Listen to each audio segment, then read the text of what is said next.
going on, everyone? It's Nick from Breaking the Clutch. I hope you guys are having a fantastic day. And real quick before we jump into today's gameplay, thank you guys so much for the support you've been giving on these last couple videos. You guys seem to really enjoy the interaction that we've started to implement into our videos, and we're going to go ahead and continue it here, of course, with none other than Johnson.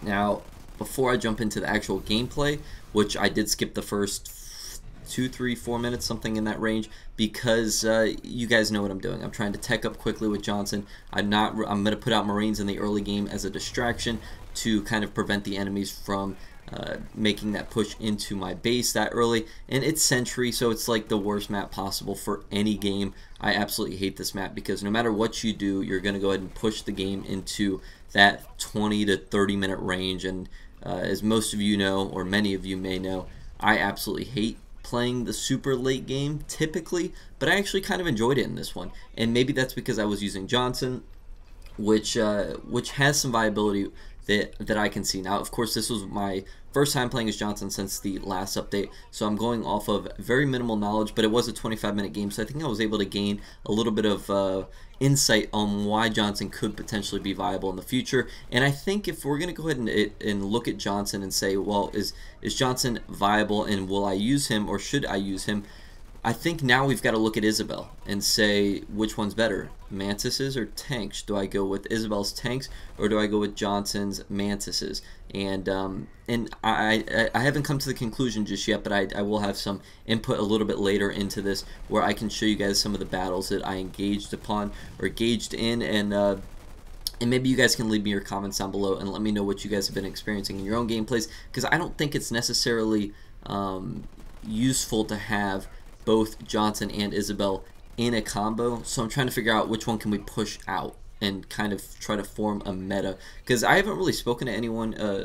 Ryan's usually the guy who is all on kind of trying to figure out who's got the meta or what kind of meta is building around certain leader abilities or certain units, and as of right now I'm going in a little bit blind this season. So, and I haven't really even talked to Pat that much in the past week or two, so I don't know what his, I haven't poked his mind on this, so I'm kind of just trying to break down each leader. And when I think of Johnson and trying to figure out if he's viable, I have to look at Isabel, at least personally, and say which one's better, tanks or Mantises, and you know, that's where my head's at right now, and I'm trying to put 2 and 2 together. So again, leave me your comments and let me know what you guys think in your own gameplays. Now, as Johnson is, of course, the Mantis player, I'm going to go ahead and try to push out as many Mantises as I can. Similarly with what I did with Isabel with the tanks and Nightingales, I'm going to go ahead and try to complement Johnson with what I think is best for him, or at least how the game describes him to be the best, which is with his Mantises using mech overcharge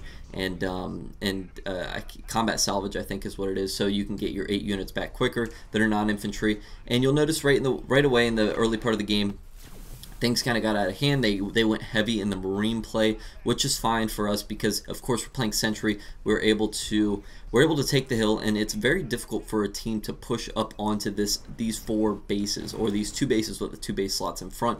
It's just extremely difficult to break that, especially in the early game, because there's so much. There's a lot of height advantage that I can take. If you look right here, I can take that right side of the hill, and then the enemy players shouldn't technically be able to shoot me. Reavers and snipers will, because they have crazy lines of sight that go through everything. But if you have that height advantage on Sentry, which pretty much is just camping at your base or staying around your base, then you should be fine and you should be able to push them back. It's just extremely difficult to make that push. And you'll notice I picked up a base on the far side. Now, if I've stressed this in the past, where you really cannot, well, I can't say you really cannot, it's just really risky to pick up a base on the enemy side of the map. And there's a few reasons for that, which are kind of obvious, right? If I lose that base, then it's really, or if they attack my base, there's really no way for me to get there, at least without using air units. And I haven't tried air units yet in this meta. A lot of you guys have been asking.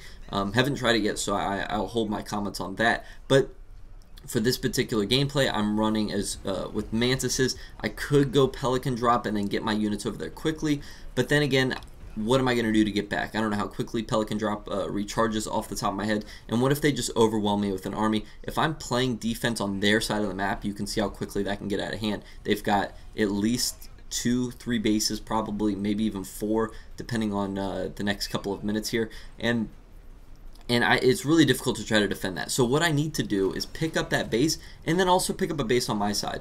I'm cool with taking that base, maybe not even upgrading it, just getting supply pads on there, just to know that the enemy is not utilizing that base space, because of course the more bases you have, the more power nodes you have, that's going to push you into the mid to late game, and that's what's going to make you successful going forward. And I don't know how many times I've stressed this, so I apologize if it's a broken record.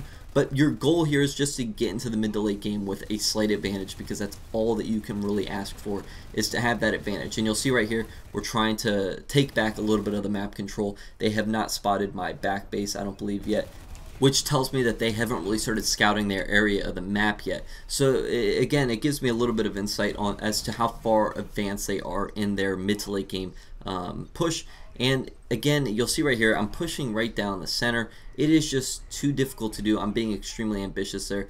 And you'll see they just spotted it, right? So this leaves me troubled, because I've got to figure out, and again, I needed to pick up a base on my side of the map.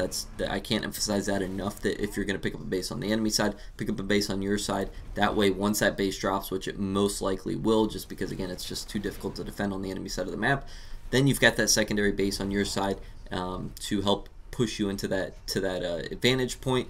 And it's just it takes me too long to get over there. I could again go Pelican drop, or I could have gone Pelican drop at one point or another, but I figure it's not worth it. I don't want to utilize Pelican drop at this moment. I think there are better options for Sergeant Johnson, and there's finally the pickup on the secondary base.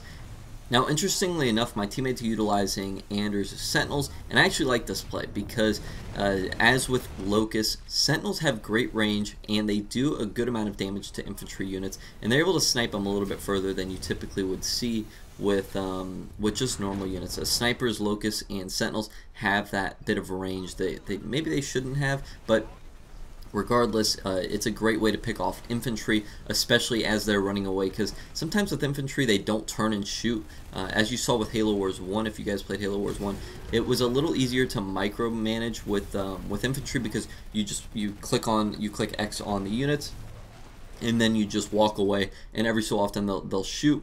I don't think so in this case. I might have to double check, but it's typically the Marines that I see in the early game, they don't shoot while running. They kind of take a pop shot here and there, and then they bail. But with Sentinels, you're able to just constantly shoot at those guys, and you're not really taking too much damage as long as they're running away.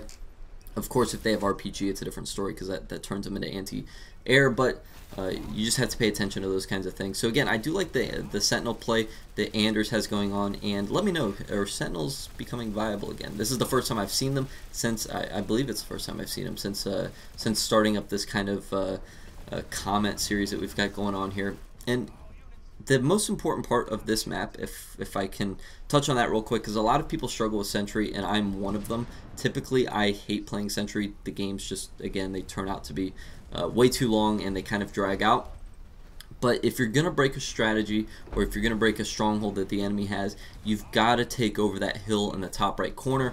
And of course, this comes with some difficulty as well, because if you take control of that back right base, what stops the enemy from just pushing right across and attacking your bases? So there has to be a nice balance there, and you've got to make sure you're constantly scouting, or you've got the power node, or you've got the mini base in the center so you can see what the enemy is doing, and you got to make sure you have turrets at your base in case they all fly over. I would recommend putting up some anti-infantry turrets at your back bases just in case that happens. But again, if you're scouting, if you're constantly paying attention, then this shouldn't be too much of a worry. Again, you have to make sure that you know what the enemy's doing. If you don't see them for a couple minutes, guess what? They're probably stacking infantry, or I'm sorry, they're probably stacking air at their mains, and then they're going to push right across, or they're getting ready to do a teleport if they've got Shipmaster, or they're ready to do some sort of Pelican transport, which I think Forge and Johnson are the only two that have. But again, if you don't see people on the map in Condor, or I'm sorry, in Sentry for a couple minutes, then they're probably going heavy air, and they're probably going, I've seen Condors break strategies on this map as well. So you've got to be careful, but my point is, if you control that top right hill, and you're able to kind of build up an army right there, not commit everything with it in that corner, but if you get the base upgraded, you get those siege turrets, and you're able to start hitting units that are trying to push up that hill. And again, when you have that height advantage in Halo Wars 2, you will take the first pop shot, unless they're the crazy units like the Locust where they shoot through walls. But that's probably the best play, and that's kind of how you start demoralizing your enemies, especially when it comes to the extreme late game, because there's nothing more depressing than not being able to control your own side of the map for 10, 15 minutes at a time, because that's kind of where the game starts to break down for a lot of people. And when I first started playing this map specifically, I always had issues with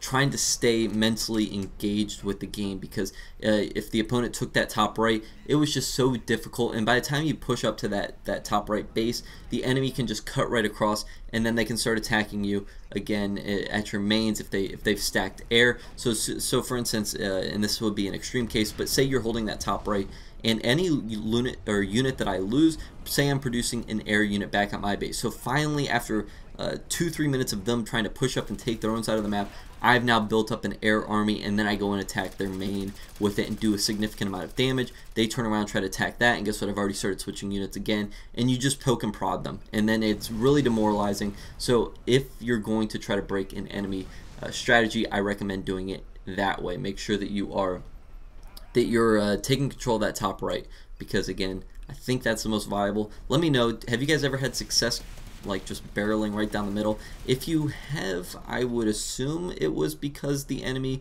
made some mistakes, but again, let me know down below. And you'll see right here, I think it's called, actually I'll put it right here, but Johnson's ability where he's able to just give you, you can pretty much produce generators, supply pads. That is absolutely crucial when utilizing Johnson, especially in the late game. This is where, like, I must emphasize again, I've emphasized a lot of things in this video, one being Sentry and how I approach taking it down. But one thing with Johnson is he is probably one of the best leaders in the late game because of his ability to produce generators at no cost, supply pads at no cost, and the real reason for it is because you're getting just positives. You're getting positive power. You're not making an investment. You're getting positive resources, and this is kind of where Johnson starts to take control of the game. If you can push yourself to that late game, I should say, because the mid game you don't really get it. I think you get the ability around the 12-13 minute mark, but you really can't start implementing it until like the 15, 17, 18 minute mark. Just kind of because it's difficult to have 3 bases that early without the enemy again having the awareness to push you and take out your 3rd base, which would be your weakest base at that point, at least I'd assume. But if you're able to get the late game with Johnson's upgrade or his leader ability, then you can just push yourself and have pretty much a endless amount, I don't want to say endless, but pretty much a great amount of resources, and the enemies will not have that. They won't have that luxury of that, because another generator is going to cost them, if they go for the 3rd generator, it's 800. If they go for the 4th generator, it's 1100. Guess what? With Johnson, you don't have to worry about those kind of that scale, right?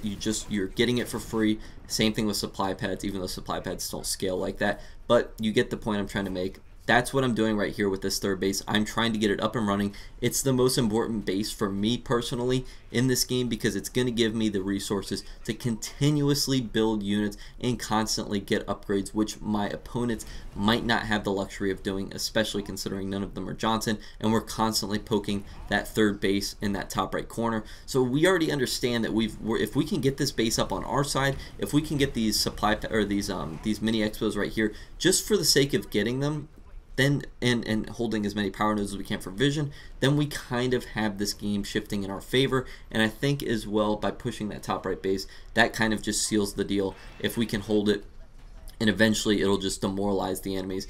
And you'll see right here, I'm picking up these bases because guess what? Just put a generator on them. They cost nothing if you're Johnson at this point in the game. And I chose this one over EMP Blast 2. I need to do a side-by-side comparison to see if EMP Mac Blast 2 is necessary, or at what point does it become necessary, because EMP Mac Blast 1 is very effective.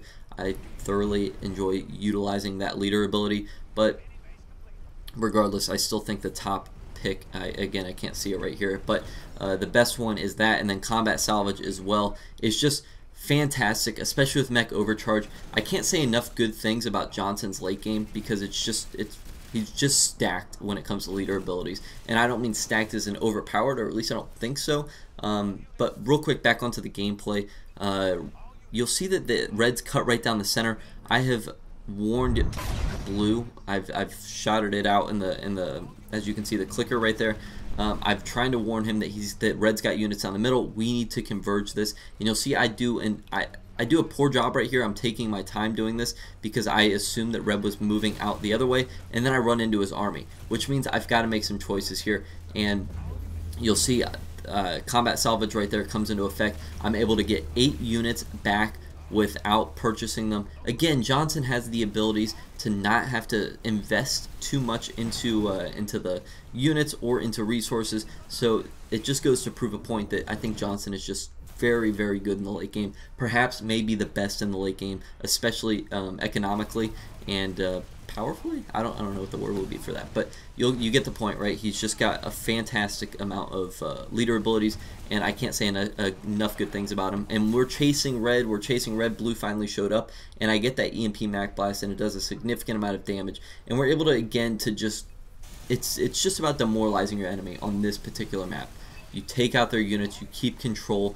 You're gaining veterancy while this is happening, and I should say that we do a kind of a sloppy job on picking up power nodes. Make sure you're just picking up those power nodes as often as you possibly can, just because you don't want to give your enemies the vision, especially if they have Kodiaks. On this map, Kodiaks seem to be a very nice play, just because there's so many hills that you can stack them on, especially in that top right, especially in the front of the main bases. There are too many places to put Kodiaks, which means that you've got to cut off the vision at every single chance you can get. And again, getting those power nodes, getting those side bases are absolutely crucial. Even if you're just getting the side bases just to throw a supply pad on them, costs you 150, it reduces the enemy's vision. So again, I think those are absolutely necessary, especially when dealing with the Kodiaks, which seem to pop up on this map specifically. And also to the comments that have been saying, you know, utilize Kodiaks, check them out, check them out, check them out.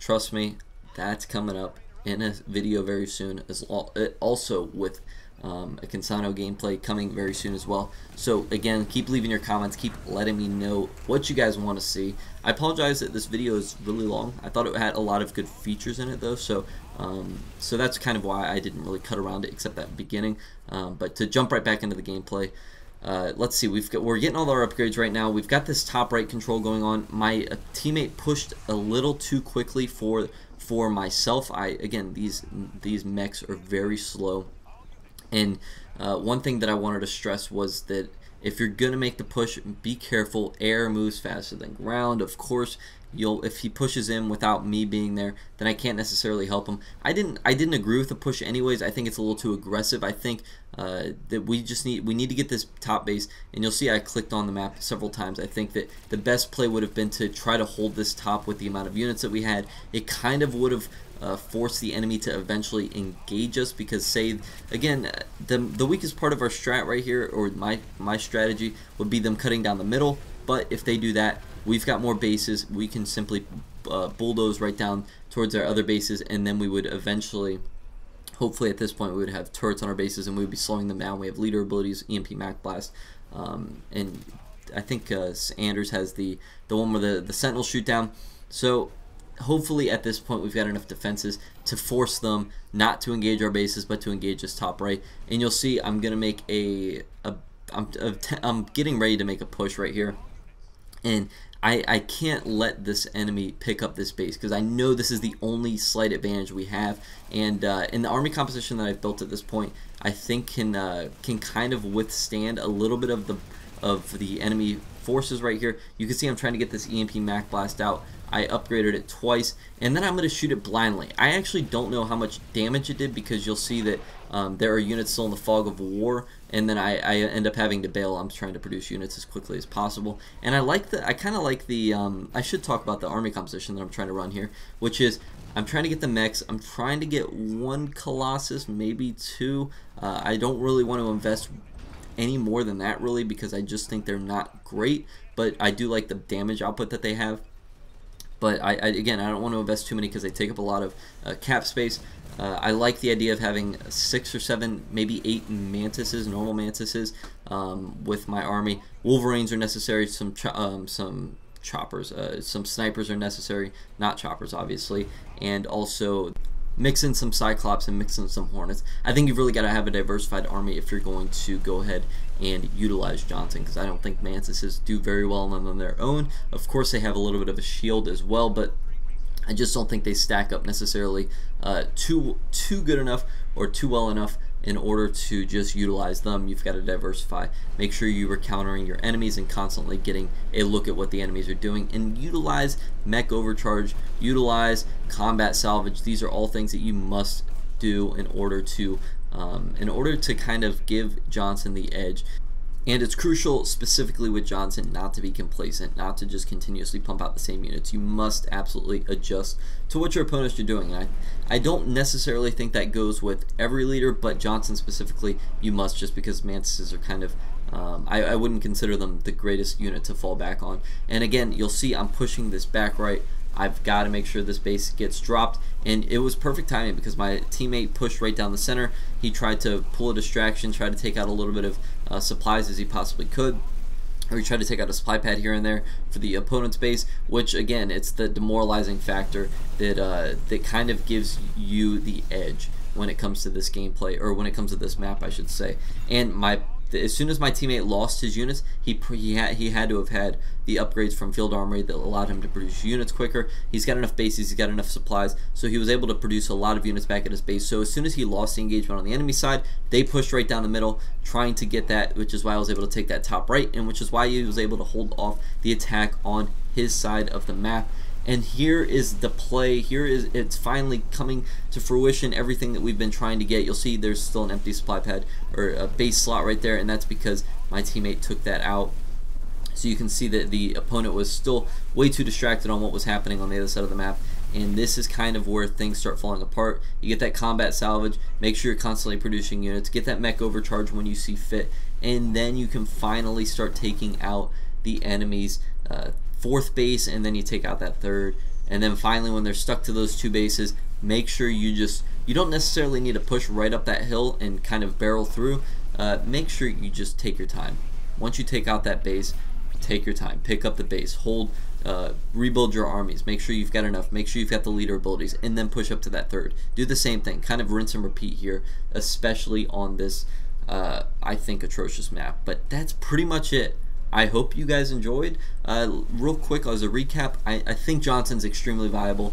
Late game is probably one of the best that I can think of, and he's just got fantastic leader abilities. I preached this kind of thing when Johnson initially came out. Again, back when he came out though, I didn't necessarily like the Mantises. I still think that Mantises aren't the best. Maybe I'll have to do a little comparison with tanks and see which one is a little bit better. Of course, because I'm going off just from what I've seen. I haven't actually tested anything. So let me get some proof and see if which one's better, tanks or Mantises. And I kind of think that, and if they're kind of similar enough, then maybe Johnson has a little more of a place than Isabel, just because that late game is just so strong. But let me know what you guys think. It doesn't need to be Johnson or Isabel, or can they both be implemented into a meta together or into a combo?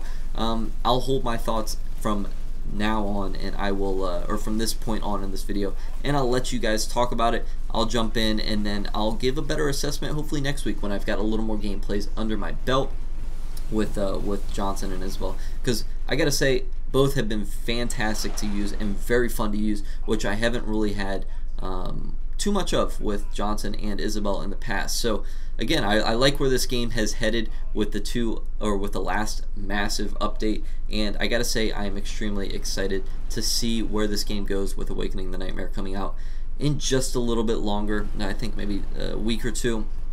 So again, I hope you guys enjoyed. Thank you so much for watching, and thank you so much for the great feedback that you guys have been giving me, and shout out to everyone who suggested a video in the comments.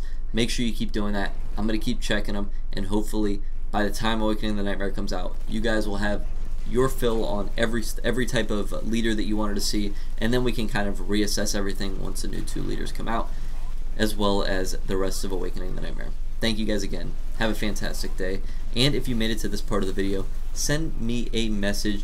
Gooba, you guys know. Send me a message on Xbox Live if you've seen this before. I've done this in one other video, and you will get first priority into a lobby or custom game lobby that I'll be hosting and I will give that information out in a little bit later in a different video. But send me Gooba Gooba on my Xbox Live gamer tag. You'll be first in line. Thank you again. See you guys tomorrow.